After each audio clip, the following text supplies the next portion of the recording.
আসসালামু আলাইকুম। আমার ফেসবুকের প্রাণপ্রিয় ভাই বোন ও বন্ধুরা, আশা করি সবাই ভালো আছেন। আমি আজকে যে বিষয় নিয়ে কথা বলবো সেটা অলরেডি আপনারা আহ, আমার টাইটেলেই হয়তো দেখে ফেলছেন। বাংলাদেশ আফগানিস্তান হলে কি হবে, এটাই হচ্ছে আমার কথা বলার বিষয়। তার আগে বলি, আমি ইদানিং ফেসবুকে আসছি এবং আমি সমাজের বিভিন্ন অসঙ্গতিগুলো তুলে ধরছি এবং হচ্ছে তৎকালীন সময়ের যে শাসন ব্যবস্থা ওইটার উপর আমি কথা বলতেছি। এখন হয়তো আপনারা অনেকে মনে করতে পারেন যে এই লোকটা এখন হচ্ছে যে সুবিধা পাওয়ার জন্য এই ধরনের কথাগুলো বলতেছে। আমার মোহাম্মদ খুরশেদ আলম, মানে MD SPACE KHORSHED ALAM, এই নামে আরেকটা আইডি আছে মোহাম্মদ খুরশেদ আলম, যেটা আমি যে আইডিটার পাসওয়ার্ড ভুলে গেছি। আমি তো পাসওয়ার্ড ভুলে যাওয়ার কারণে ওই আইডিটা আমি অ্যাক্টিভ করতে পারতেছি না। তো ওই আইডিটাতে আজ থেকে প্রায় 3 বছর আগে আমি কিন্তু এই ঠিক সেম বক্তৃতায় রাখতাম, যেটা হচ্ছে তৎকালীন এই সময়ের যারা দেশ চালাইতো তাদের এই বিভিন্ন ধরনের অসঙ্গতির উপরে কিন্তু আমি কথা বলতাম। সুতরাং আমি যে আজকেই কথা বলছি বা আজকেই বা ইদানিং বেশি কথা বলছি, আপনারা চাইলে আমার ওই যে MD লিখে স্পেস দিবেন, তারপরে খুরশেদ লিখবেন, KHORSHED স্পেস ALAM আলম, এটা লিখে সার্চ দিবেন, দেখবেন অনেক নাম আসবে। তার মধ্যে যেটা আছে, সমুদ্রের পার আমি দাঁড়ায় আছি এবং আমার সমুদ্রের ঢেউগুলো আমার পায়ের মধ্যে পড়তেছে, এই ছবি দিয়ে আমার ওই আইডিটা খোলা আছে। ওইখানে ঢুকবেন, আজ থেকে 3-4 বছরের আগে আমার যে লাইভগুলো আছে ওইগুলো আপনারা দেখবেন। দেখলেই আমার অবস্থান সম্পর্কে আপনারা ক্লিয়ার হয়ে যাবেন। কারণ আমি তো আসলে কোনো দল বা কাউকে উস্কে দেওয়ার জন্য কথাগুলো বলি না। উস্কে দেওয়ার ক্ষমতা আমার নাই, কারণ আমি ছোটখাটো একজন মানুষ। আমি আমি যদি অত্যাচার বা নির্যাতনের শিকার হই, আমি শিওর আমার সাথে হয়তো কয়েকজন বন্ধু বান্ধব ছাড়া আর কেউ আসবে কিনা সন্দেহ আছে। কিন্তু আমার এই কথাগুলো বলা দরকার হচ্ছে, আমি চাই যে 2জন মানুষ হলেও এই কথাগুলো জানুক এবং এই তারা তাদের যে অধিকার এবং কর্তব্য সম্পর্কে সচেতন হোক, এটাই হচ্ছে আমার একমাত্র চাওয়া। তো আমি যে বিষয় নিয়ে কথা বলছিলাম, যে বাংলাদেশ আফগানিস্তান হলে কি হবে, এই বিষয়টা যদি আমি বলতে চাই তাহলে আফগানিস্তান সম্পর্কে আমাদের স্টাডিটা একটু করতে হবে। এখন একটা আপনার মুঠোফোন আপনার কাছেই থাকে, চাইলেই আপনি আফগানিস্তানের আয়তন, আফগানিস্তানের ভৌগোলিক পরিবেশ কিংবা আফগানিস্তানের রাজনীতিক অনেক বিষয়ে আপনি স্টাডি করে ফেলতে পারবেন। তো এই বিষয়ে বিস্তারিত আমি বলবো না, আপনারা স্টাডি করে নেবেন।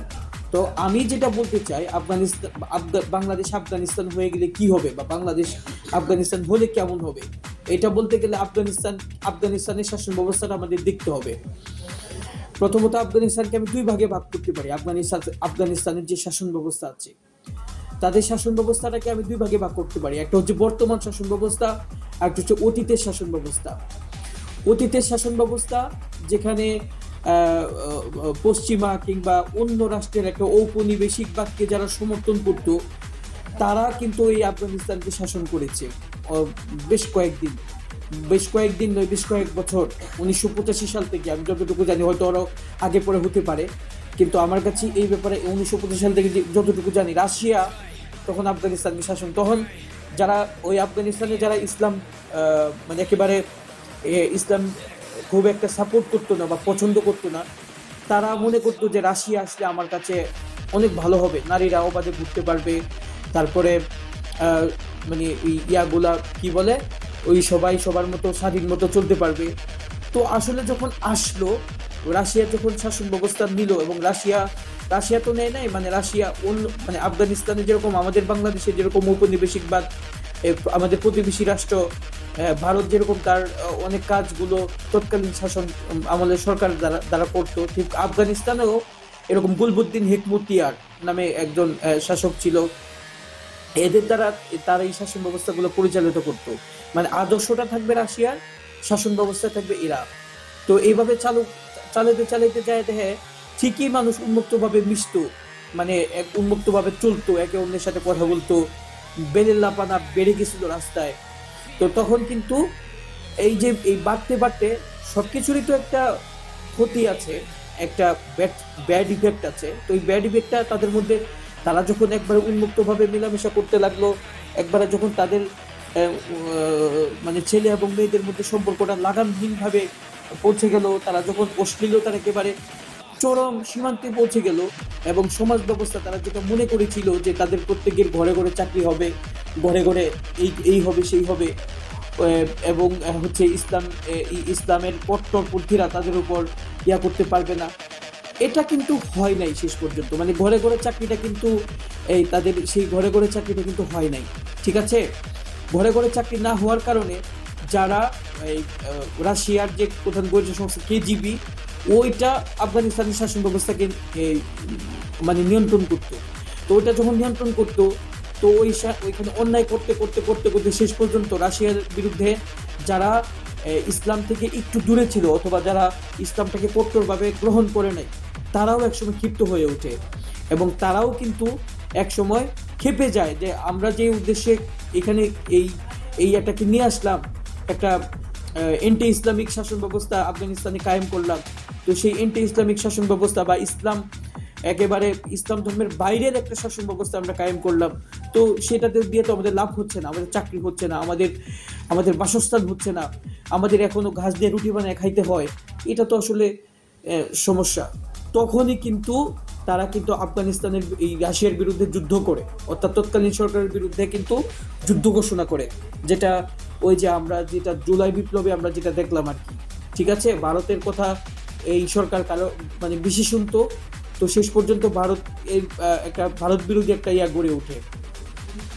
তো তখন এই সমস্যাটা যে হয় রাশিয়ার বিরুদ্ধে যখন যুদ্ধ, তখন কিন্তু রাশিয়ারাও কিন্তু এই সমস্ত আফগানিস্তানি নাগরিকদের উপর চরমভাবে মানে একেবারে চড়াও হয়, একেবারে অত্যাচার মোড়ে তারা কিন্তু চলে আসে এইখানে, এবং বিভিন্নভাবে তারা তখন আফগানিস্তানের যারা এই স্বাধীনভাবে তারা চলতে চাইছিল, যারা মনে করছিল যে ইসলাম ধর্ম খারাপ, ইসলাম ধর্ম তাদের জন্য ভালো কিছু বয়ে আনে নাই, সেই সমস্ত মানুষেরা যখন ইসলামের ছায়াতলে আসতে লাগলো, যে মোল্লা উমর সহ যারা আমরা যাদেরকে বলি তালেবান, সেই তালেবান কিন্তু আজকে আমরা যেই ইয়ার কথা বলতেছি, কওমি মাদ্রাসা স্টুডেন্টরা কিন্তু আফগানিস্তানে এই তালেবানি শাসনটা কিন্তু চালু করছিল।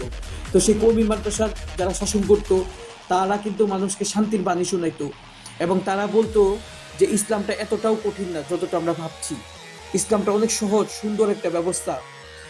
এটা দিয়ে যখন তারা প্রায় মানুষের মন জয় করে ফেলছিল, তখন কিন্তু রাশিয়ানরা ভাবতে লাগলো যে কি ব্যাপার, আমরা আমাদের এই ইয়াগুলা তো বাস্তবায়ন করতে পারলাম না, আমাদের যে ম্যান্ডেট ছিল, আমাদের যে উদ্দেশ্য ছিল, তাহলে ওদেরকে তো মেরে ফেলতে হয়। এবং এই তখন শিশু থেকে একেবারে বয়স্ক লোক, বুদ্ধিজীবী থেকে কৃষক, প্রত্যেকেই তখন তাদের হাতের মানে একদম মানে মরণের একটা হাত তৈরি করে তাদেরকে জব্দ করতে লাগলো, মেরে ফেলতে লাগলো বিভিন্নভাবে, খুব বিশ্রীভাবে তাদেরকে তখন মানে মানে মারতেছিল। এটা হচ্ছে তারা এক ধরনের খেলনা বের তৈরি করতো, মনে করেন অনেক বাচ্চারা ঘড়ি পছন্দ করতো, তো অনেক বাচ্চারা ওরা কি করতো, হেলিকপ্টার থেকে বিভিন্ন ধরনের ঘড়ি এবং পুতুল এবং হচ্ছে পিস্তল, খেলনা পিস্তল এগুলা ছড়াই দিত। তো বাচ্চারা পাহাড়ের চেপায় চেপায় ঘুরতো, নদীর পাড়ে যেত, খেলতে যাইতো। হ্যাঁ, তো যখন খেলতে যেত, পুতুল পরে আসে, এত সুন্দর একটা পুতুল, সবাই পুতুলটা যখন ধরতো, তখন এই পুতুলটা ফাস্ট হয়ে তারা কিন্তু মারা যেত। আপনারা বিভিন্ন, আমি তো বলতেছি এটা একটা বই, লড়াকু সৈনিক, এক পাহাড়ি এক লড়াকু সন্তান, আফগানিস্তানে আমি আল্লাহকে দেখেছি, এরকম একটা বই আছে। বইগুলো পড়লে আপনারা অবশ্যই এই সম্পর্কে বিস্তারিত জানতে পারবেন। তো সবচাইতে বড় যে তারা নির্যাতনটা চালাইছিল, যে রাশিয়াকে তারা তাদের বন্ধু হিসাবে গ্রহণ করছিল, ইসলামটাকে তারা শত্রু মনে করছিল, বলছিল খ্রিস্টানদের মন মানসিকতা অনেক বেশি উদার, তারা স্বাধীন চেতা, এই ইসলাম ধর্মের লোকেরা স্বাধীন চেতা না, সেই রাশিয়া এই রুশ বাহিনীদেরকে যারা তাদের বন্ধু মনে করতো, সেই বন্ধুরা সবচেয়ে বড় সর্বনাশটা করছিল তাদেরকে খুব কষ্টে, মানে খুব মারাত্মক একটা কাজ করে। সেটা হচ্ছে তারা আফগানিস্তানের যারা তরুণী ছিল তাদেরকে ধরে হেলিকপ্টারে তুলতো, এবং হেলিকপ্টার আকাশে উঠতো, এবং হেলিকপ্টারের মধ্যেই তারা সেই সমস্ত তরুণীদেরকে ধর্ষণ করে উলঙ্গ করে তারা তাদের রক্তাক্ত সেলোয়ারগুলা তখন হেলিকপ্টারের বাইরে ওই যে কারো উঠোনে পড়তো, কারো খেতে পড়তো, কারো পাহাড়ে পড়তো। এগুলা দেখে ইসলাম যারা দিনী, যারা ভাই ছিল, যারা বোন ছিল, ইসলাম ধর্মের ছায়াতলের সুশীতল ছায়ায় যারা আসীন হয়েছিল, তারা কিন্তু ক্ষেপে ওঠে এবং এদের বিরুদ্ধে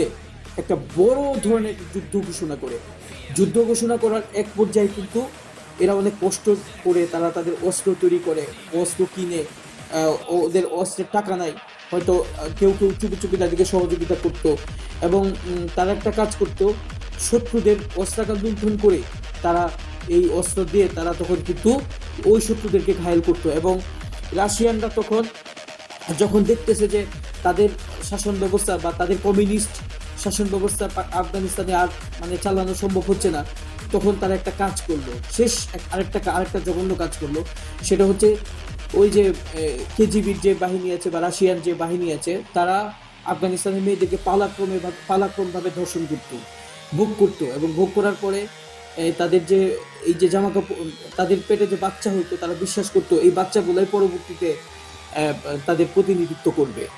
হ্যাঁ, তো এই ধরনের অশান্ত পরিবেশ কিন্তু করতো। তো শেষ পর্যন্ত মোল্লা ওমরের নেতৃত্বে এবং আরও কয়েকজন ধর্মীয় নেতা, তাদের নেতৃত্বে কিন্তু আফগানিস্তান রাশিয়া থেকে মুক্ত হয়।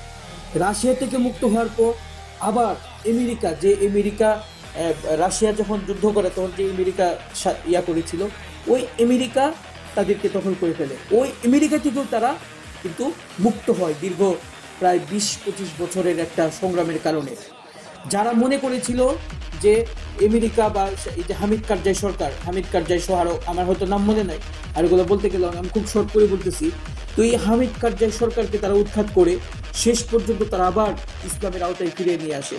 তো ইসলামের আওতায় যখন তারা ফিরে আসছে,